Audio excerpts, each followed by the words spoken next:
Hey everybody, so I'm here to help you out with some of the classwork problems from 126 to 131. I've already done 126, but I will still go over it with you. This is the jumping frog jubilee problems. Nice. Jumping frog jubilee problems. And it says 1-26, in lesson 113, you examine some results of the Calaveras County frog jumping contest, which is actually a real thing. You can look that up. With your team, brainstorm ways that you could compare the two groups of frogs. Recall some of the measures of central tendency from previous courses. Okay, that's just fancy words for mean and median. Okay, so it says you got a big list of data, got all these super cool frog names and lengths, some from 2008, 2009. It says your first job is to make a graphical representation of the data. Many statisticians say that the first and most important step in analyzing any data is to make a graphical representation. How can a graphical representation help you analyze the data? Okay, so I said you can see its shape. You can easily identify gaps and outliers and any other patterns. Okay. B. Use the Univariate Data Explorer and Grapher-E tool to create histograms of the data, or look at the ones your teacher displays for you. Oh, look, your teacher is displaying them for you. I find the Univariate Data Explorer and Grapher-E tool to be very complicated. It's fine to use if you can figure it out, and if you want to, the first thing you do is go down on the left side to load data and pick 1-26 Jumping Frogs 2008, and then on the right side you have to unclick the auto size of bins and change the bins to 10, and then you'll get this picture, and then repeat that for the 2009 picture. In 2008 you want to start your bins at 210. In 2009 you want to start your bins at 180. If you want to do that, that's fine. I think it actually takes longer than to just mark these every 10 and see how many data values fall in each spot. So in our list in 2008 there were two values between 210 and 219.9 repeating, 4 values between 220 and 229.9 repeating, and 2 values between 230 and 239.9 repeating. So just a reminder that this, if it's even, it will go into the higher value. So 220 would go in here. This bin only goes 210 to 219.9 repeating. Okay, anyway, so there are my histograms. I have labels. This is centimeters, I believe. I should add that in. Nope, inches. Man, they can jump. Okay. Inches. Okay. And you can just copy mine down here. It says, why is a histogram better choice than a dot plot for this data? I said there are very few repeating values, so a dot plot would look like a long string. You wouldn't really get a shape. It would just be a long string of dots without the repeats. Okay. C. What was more obvious when you looked at the histograms compared to looking at the list of data? Is there information that is easier to see on the histograms? I said the 2009 data has gaps and possible outliers. The 2008 data is symmetric, so I can tell this is nicely symmetric. This has gap here and here and possible outliers here and here. And then it says select show summary data. The E tool now shows the mean and median of the data above the histogram. Okay, since we did not do that, hold on that thought. However, if the mean and median were not labeled, would there be a way to determine the median or mean from a histogram alone? Explain. And the answer is no. You need the numbers, you need the actual data values to be able to calculate the mean and median. And if you only had this, you would only know how many were in there. You would not know exactly what they were. So no, you would not have information about the individual data points. Okay, coming back to the mean and median, and this is the whole point of why I wanted to work on this section with you guys. We are going to find that using the calculator, because 99% of the time during the course, we are going to utilize the calculator to find the mean and median. So hold on that thought for a second. Use the list of data in problem 126 or the histograms that you or your teacher made to continue to analyze and compare the frog jumps for 2008 and 2009. Answer the following questions. What was the range of the jumps in each year? What does this tell you about the frog jumps? Okay, so we have 2008 range and a 2009 range. Let me make sure you can see that okay. Yes, okay. So the range is simply the highest value minus the lowest value. So I'm going to go back to the list of data in 2008. It looks like my highest value is 231.5 minus my lowest value is 217. Oh, did they put these in order for me? How nice.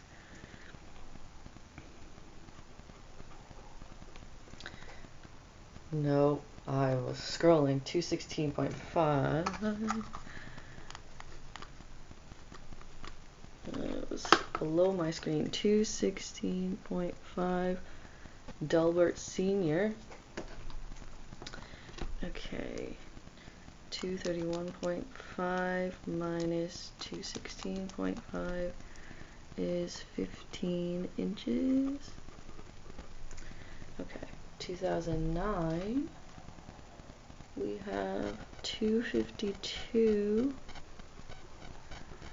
minus Dr. Frog, 185.25.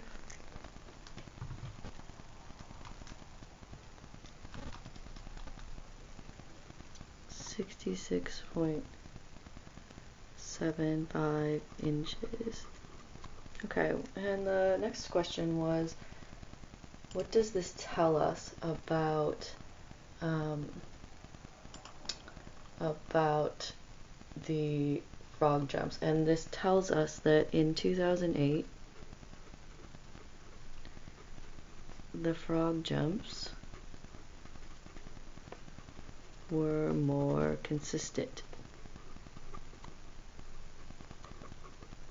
Or you could say something like, in 2009, the frog jumps were more spread out.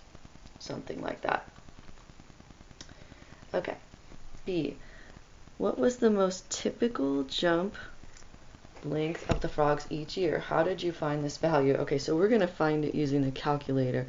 And this was basically the whole point of me doing this video. You guys may have done this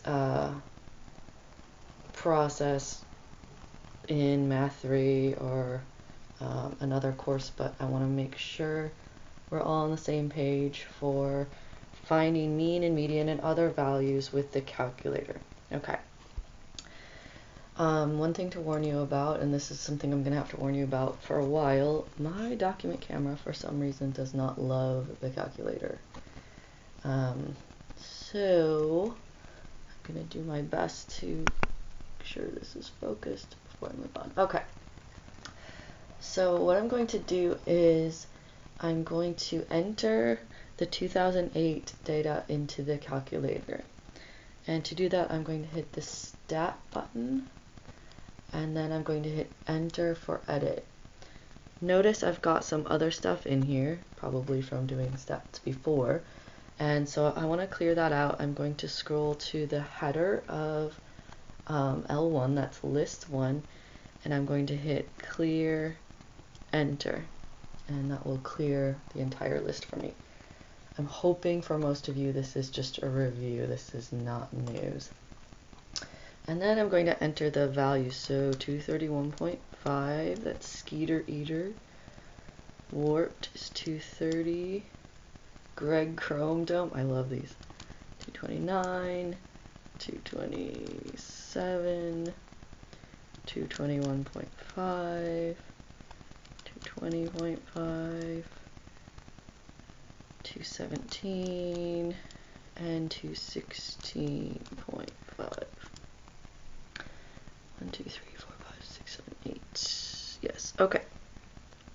And then, because we're fancy and we're an AP Stats class, we're going to enter the 2009 data in the L2 list 2 row. So 252, 236.5, 231 point, nope, 231.5, 226.75, 223.25. I highly suggest you guys pause this video, and pause it a lot because I know there's a lot of information, but make sure you make yourself go back and do this. Don't just watch. Like, make yourself physically get up, find your calculator, see if it's charged. I'm funny. And see if you can do this along with me. It'll help you a lot. Okay, so we have our data entered in. My goal is to find the mean and median of each set separately. So I'm going to hit the stat button, and I'm going to scroll over to calc, and I want this one variable stats because we're working with one variable, inches. And this is very important. I want it to say that I have list 1, so that's the 2008 data I'm going to do first. Frequency list should be blank. I'm going to go down to calculate, and there's a lot of information here. Okay, the top number, this is called X bar, and that is the mean. So we're going to do 2008 mean, median. Mean is 224.125. Okay, how do I find the median? To find the median, you need to scroll down. Come on. You can focus. There you go. Okay, so the median is located down at the bottom. This is called the 5-number summary, and I believe this comes up on the homework number 133, if I'm right. It asks you to find the 5-number summary. The 5-number summary is basically the numbers that you use to make a box plot, but they're all located down at the bottom. So for us here, the median is 224.25.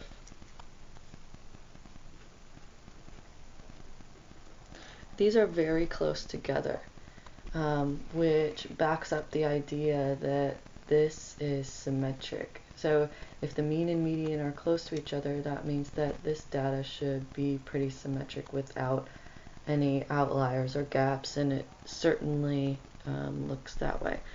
Okay, let's see the difference for 2009. Okay, so how am I going to do 2009? I'm going to go back to stat, over to calc. I still want one variable stats, but this time I want L2 because my 2009 data is in L2.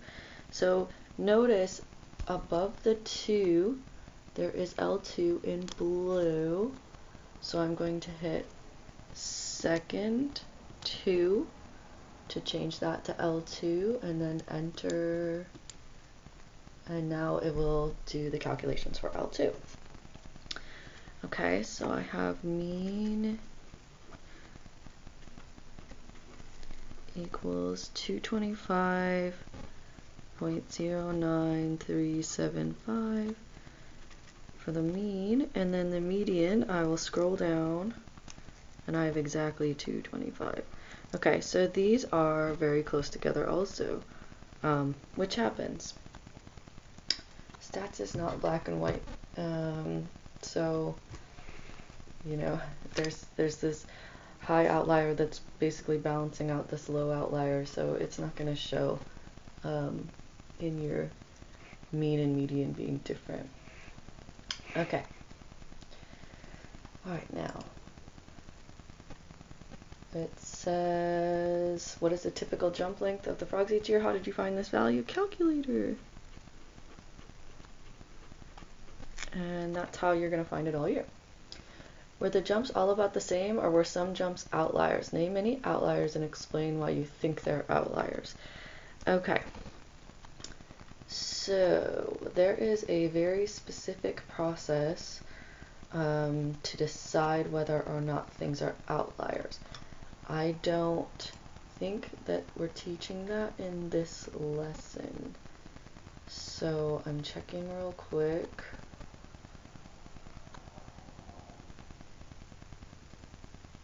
And we're basically just supposed to go with our gut in this. Later in the chapter, we teach you an actual process to decide whether or not things are outliers. But for me, for 2008, I don't see any outliers. For 2009, I see a possible low and a possible high.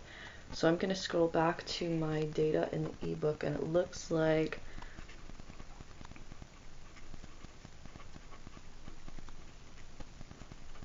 I have possible outliers at 185.25, which is Dr. Frog, and then for the sign is 252.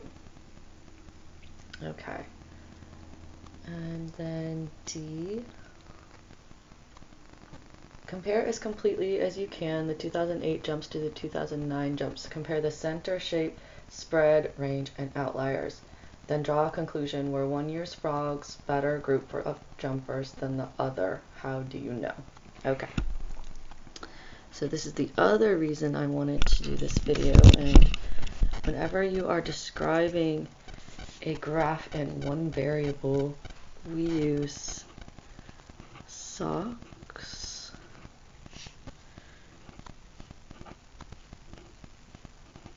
which is shape, outliers, center, spread. So let me make sure you can see that. Yep, okay. So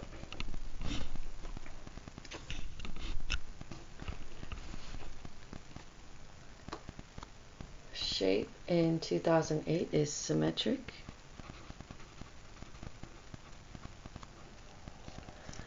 I know in a math notes box they give you all the different shapes.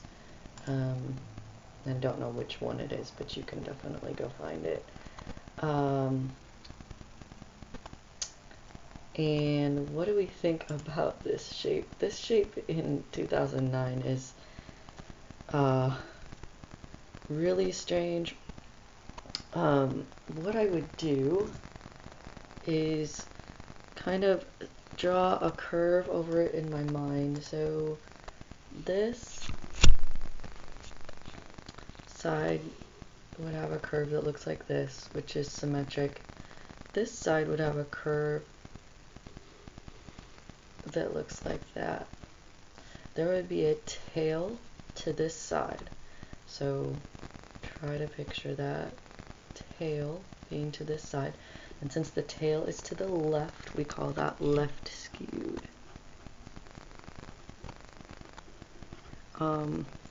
Now, that's a really, really weird shape. Other people might call it roughly symmetric because you've got these two and then one on either side. I think left skewed is best as we can do.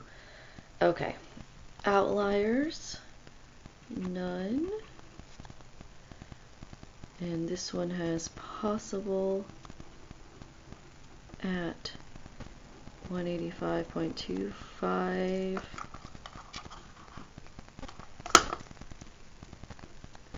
And 252 inches. You want to make sure to label in SOX when you're describing with your units. Okay, center. Alright, so for center, the challenge is that this is kind of what we're trying to decide. You have two measures of central tendency. You have the mean and the median. On the symmetric side, sorry guys, on the symmetric side, the mean is a better choice. because there isn't any skew or outliers. So the mean will work. However, since we're comparing these, you should always choose the same one. We're gonna get back to that later. So we're just starting this conversation because you might have just heard my dog. Okay, because this is symmetric, we're gonna choose the mean. I'm going to write X bar. You should write a symbol for these. Mean equals 224.125 inches. And because this is left skewed and has outliers, and either one of these would have qualified this for the median, you want to put capital M for the median symbol, 225 inches. Okay, so this is probably the most important sentence I'm going to say in this entire thing. When you have symmetric data with no outliers, you choose the mean. When you have a skewed graph, you choose the median. When you have outliers, you choose the median. It only takes one of these to qualify to change to the median. This one had both, so it's obviously the median. However, when you're comparing two graphs, you need to choose the same one. So we're kind of doing this wrong, but we're doing it wrong on purpose because I want to make a point. If this graph requires the median, then that requires me to change this one to the median. So the only time you're going to use the mean when you're comparing two graphs is when they're both symmetric with no outliers. Otherwise, you're going to go to the median.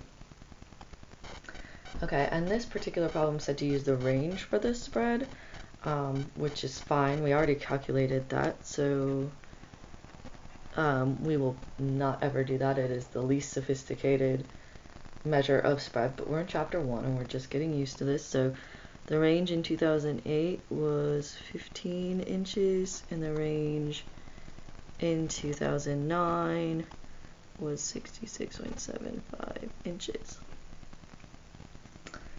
Okay, and then it said, draw a conclusion. Were one year's frogs a better group of jumpers than the other? How do you know?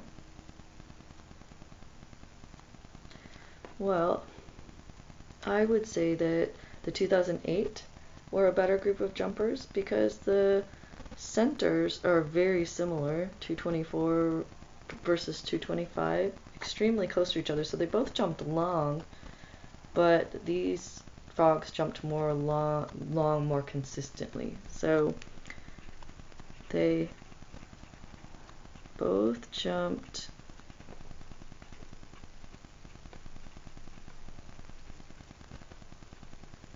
about the same average, but the 2008 frogs were more consistent. Anyone getting tense because I'm at the bottom of my page? Let's see if you can even see. Yeah, you can. Okay. All right.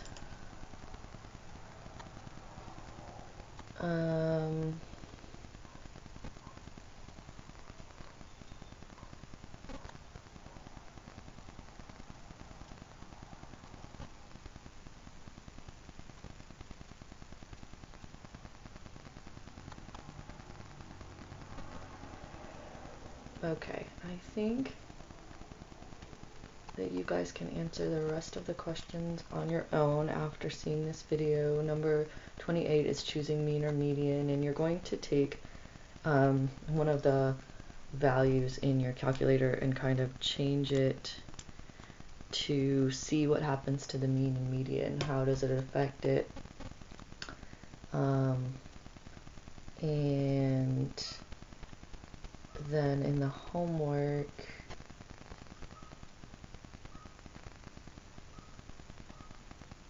you've got the same sort of deal. Okay, definitely read the math notes box where it says outliers. This gives you the process for deciding whether or not values are outliers. So it's actually the real process. Let me show you a cheat, however, that you can check your work. You have to show your work anyway, but let me show you a cheat how you can check your work to see if something's an outlier. We are pretty much figuring that there are outliers in the 2009 data, correct? So what I'm going to do is go to stat plot, which is second y equals. Let me make sure this thing is focusing. Nope. Good thing I checked. Okay. Second stat plot got me here. Okay, and then what I'm going to do, when I can get it focused, I am going to hit enter to plot 1. I'm going to turn it on. I know you guys can't see this very well, but hopefully you can see the flash on. And I'm going to set it on box plot with outliers. So it's the fourth one over. It's a box plot with a little extra dots on it. And I'm going to change the X list to L2 because that's the one I believe has outliers. And I'm going to hit second 2 to change my X list to L2. Okay, don't change anything else. And then you want to graph this with zoom stat. So this is what we're going to be using this year. Zoom stat is zoom 9. And you see how this kind of helps you cheat. It doesn't have the box plot whiskers, they're called whiskers, go all the way to the end. It does the outliers as their own dots. And what you can do is hit trace up at the top, and then it will actually tell you the value of your outliers. Okay, that does not mean that you get away without doing the math to find out if they're outliers. So if it's asking you if something's an outlier, you have to show your work. But this, that's a definite great way to check your work.